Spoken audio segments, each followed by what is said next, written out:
Mage. She's the global leader for McKinsey Digital at McKinsey & Co. Kate, very good to see you again. One of the things that you've said today, which struck me, 50% of today's activities could be automated by 2025. I mean, implicit in that potentially is a big jump in unemployment, isn't it? So not necessarily, right? And by the way, it's lovely to see you again, Ian. So thanks for having me back. My first answer to that is not necessarily, because it's actually 50% of activities, right? So the tasks that we do within a job. The proportion of actual jobs that comes down is much, much smaller, much, much smaller. So this is really about saying we've got to use this as an opportunity to reimagine what the future of work needs to look like. It is not a sort of mass unemployment issue. In fact, what it really is a call to action around reskilling, around upskilling, around helping workforces to figure out what are the new sets of skills that they're going to need as the nature of their jobs change, as elements of them start to automate and start to deploy technology at scale within what they do. So I'm actually significantly more bullish on this, but it is a large call to action on reskilling. It really is, and especially if, I mean, one of the other things that you say in the report, applied AI, artificial intelligence, could improve a lot of personal services. That has all sorts of implications for things like call centres, doesn't it?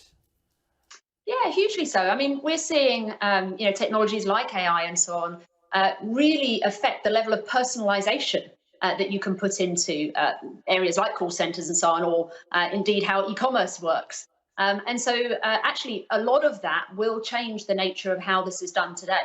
As a consumer, sometimes you can't even tell that you're really talking to an algorithm or you're really talking to a computer behind the scenes. And that's part of the magic in this. It isn't just about the technology itself. It's about how you use the technology to improve and enhance the customer experience that ultimate end customer gets. And I think the more fluid and the more, if you like, clever we can be about deploying technology that way, the more this will just feel natural. Now, obviously, quantum computing, we've just been talking about it, potentially huge game changer in many respects. Is it going to keep a lid on costs and inflation by the fact that it is more efficient?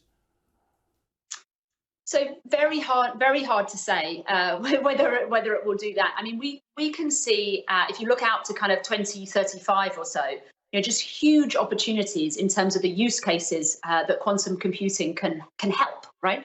All of which will help you to be faster, to increase things like, let's take a couple of examples. It helps you with things like molecule simulation.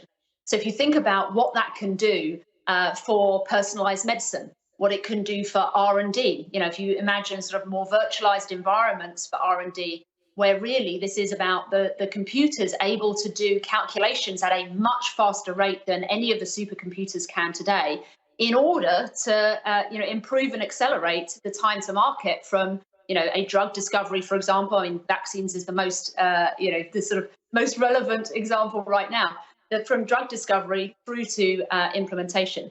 So I think it absolutely helps the productivity, if you like, of individual companies, but it also therefore shifts how value chains are going to work. And so what we get excited about with these technology trends is actually, oddly, not the technology itself. It's about the collision of these technologies to create new pockets of value, for companies, for new businesses, for innovative models that are going to come on the back of this. Okay, briefly, if you would, please. What would you say to someone who might be frightened at the pace of change? Because there will be a lot of people out there who will be quite unnerved by this. Yeah, look, it's a really good question. I think, and I'm probably on one end of a spectrum on this. I think it's just important to embrace it, because the real miss here is being late on the S-curve of these technologies. And what we found as we did this research is, and I know this sounds in some ways sort of maybe more scary, not less, but we believe that there is going to be more change that results from these new technologies in the next 100 years in the next 10 years than we've seen in the last 100 combined. So the pace of change is real, and in some ways you can't put your head in the sand around how that is going to play out. But what becomes really important for those that are worried about this is to actually just take it back to sort of base value, right? What is the impact that these technologies could have on my company, on my industry, on my value chain? How do I think about the level of technological maturity of those particular underlying technologies that are fueling the Okay. trends that I'm seeing. And then Kate, what I'm do I sorry, need to do about it? I'm so sorry. We're right out of time. I'm going to have to cut you off. I do apologise. Lovely to see you again. Hope to see you soon. Thank you.